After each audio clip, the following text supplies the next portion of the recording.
Congratulations. Step music. Ate Rosel, kung bibigyan ka ng kalab team, sino gusto mo? Wala. Kuya Tata, nasan ka? Charot lang. Okay. To award, we have Ate Edna. Ayan.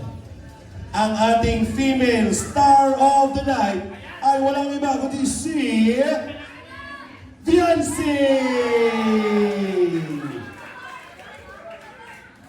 Congratulations. Thank you very much, Carla and Rose. Rosel, sorry.